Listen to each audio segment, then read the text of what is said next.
नमस्कार दोस्तों, मैं हूँ आस्था। आप सभी का स्वागत है हमारे चैनल ज्ञान कैप्सूल में। दोस्तों, हनुमान चालीसा आप में से कई लोगों को कंठस्थ होगी। आप में से कई लोग उसका नित्य पाठ भी करते होंगे। लेकिन क्या आप जानते हैं हनुमान चालीसा की उत्पत्ति कब और कैसे हुई? इसे किसके द्वारा लिखा गया? इसका पाठ कैसे किया जाना चाहिए? कब और किस प्रकार इसका पाठ करें कि आपको इसका पूरा फल प्राप्त हो? आज इन्हीं सब बातों की जानकारी हम आपको देने वाले हैं। हनुमान चालीसा को तुलसीदास जी द्वारा लिखा गया। एक बार तुलसीदास जी मथुरा जा रहे थे तो वे आगरा में रात्रि विश्राम के लिए रुके। वहां पर जब लोगों को पता चला कि तुलसीदास जी आए हुए हैं तो उनसे मिलने के लिए लोगों का तांता लग गया।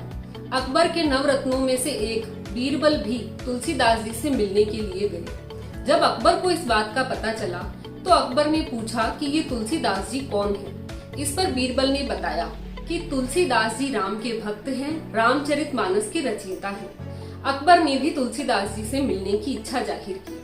अकबर ने अपने सैनिकों को तुलसीदास जी के पास भेजा। उन्होंने कहा कि बादशाह ने तुम्हें बुलाया है। इस पर तुलसीदास जी ने जवाब दिया कि मैं राम का भक्त हूँ और मैं सिर्फ राम के ही दरबार में जाता हूँ। मुझे बादशाह के दरबार से क्या लेना देना। सैनिकों ने जाकर तुलसीदास जी का यह जवाब अकबर को बता दिया। अकबर इसको सुनकर गुस्सा हो गया। उसने सैनिकों को आदेश दिया कि तुलसीदास जी को बांधकर मेरे सामने लाया जाए। सैनिक गए और तुलसीदास जी को जंजीरों से जकड़कर बादशाह के सामने ले आए। अकबर ने तुलसीदास जी को देखकर कहा कि तुम तो देखने में कोई करिश्माई व्यक्ति लगते हो, कोई करिश्मा कर दिखाओ। इस पर तुलसीदास जी ने कहा, मैं राम का भक्त हूँ, कोई जादूगर नहीं जो करिश्मा करके दिखाऊं।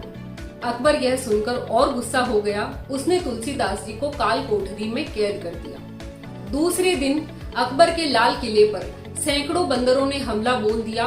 वहां पर त्राही त्राही मच गई। किले को उन्होंने तहस नहस कर दिया। अकबर परेशान होकर बीरबल से बोला, बीरबल यह सब क्या हो रहा है? बीरबल ने कहा, बादशाह आप करिश्मा देखना चाहते थे ना, यही तो है करिश्मा। अकबर को अपनी गलती का एहसास हो गया। उसने तुलसीदास जी को काल कोठरी से निकलवाया, उनसे माफी मांगी और उन्हें ससम्मान लाल लश्कर के साथ मथुरा भेजने की तैयारी की। मथुरा जाते समय तुलसीदास जी ने बीरबल को बुलाकर कहा कि जब रात को बादशाह ने मुझे काल कोठरी में कैद कर दिया था तो मैं बहुत दुखी हुआ, क्योंकि मुझे बिना अपराध के ही उस कोठरी में कैद किया गया। मैं पूरी रात भगवान राम और हनुमान को याद करता रहा और विलाप करता रहा। अचानक मेरे हाथ अपने आप चलने लगे और हनुमान जी की प्रेरणा से मैंने ये 40 चौपाइयां लिखी है। इन 40 चौपाइयों का पाठ जो संकट के समय करेगा, भगवान हनुमान उसके संकटों का हरण अवश्य करेंगे। दोस्तों, इन्हीं 40 चौपाइयों को हम हनुमान चालीसा के नाम से जानते हैं। तो अब हम जानते हैं कि हनुमान चालीसा का पाठ करने का सही तरीका और विधि क्या है। हनुमान चालीसा एक बहुत ही प्रभावशाली और अद्भुत पाठ है, जिसे अगर सही तरीके से किया जाए तो इसके चमत्कारिक फायदे होते हैं। इसका पाठ करने का सबसे पहला नियम यह है कि इसे एक निर्धारित समय पर किया जाना चाहिए। आप दिन का कोई भी समय निर्धारित कर लीजिए, क्योंकि हमने अपने पिछले वीडियो में आपको बताया था कि हनुमान जी एक चिरंजीवी है। हनुमान जी का जब स्मरण किया जाता है तो वे स्वयं वहां उपस्थित होते हैं।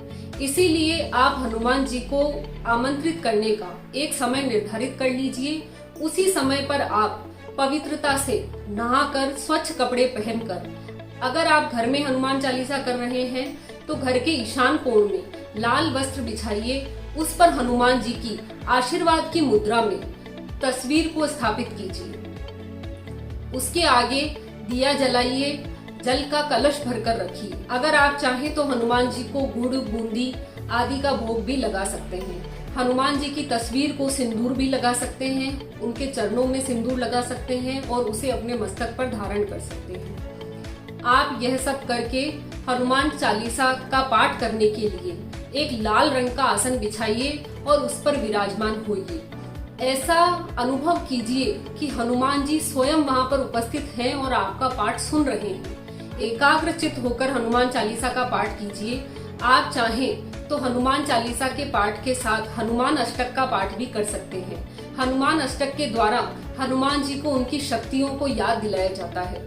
हनुमान चालीसा का पाठ आप 3 बार, 7 बार, 11 बार भी कर सकते हैं। पाठ समाप्त करने के बाद जल से भरे हुए कलश को लेकर जल का पूरे घर में छिड़काव कीजिए। शेष बचे हुए जल को आप पौधे में खाली कर सकते हैं। इस विधि से पाठ करने से आपको हनुमान चालीसा के पाठ का बहुत ही शीघ्र और बहुत ही अच्छा मनोवांछित फल प्राप्त होगा। हमें आशा है आपको यह जानकारी अच्छी लगी होगी।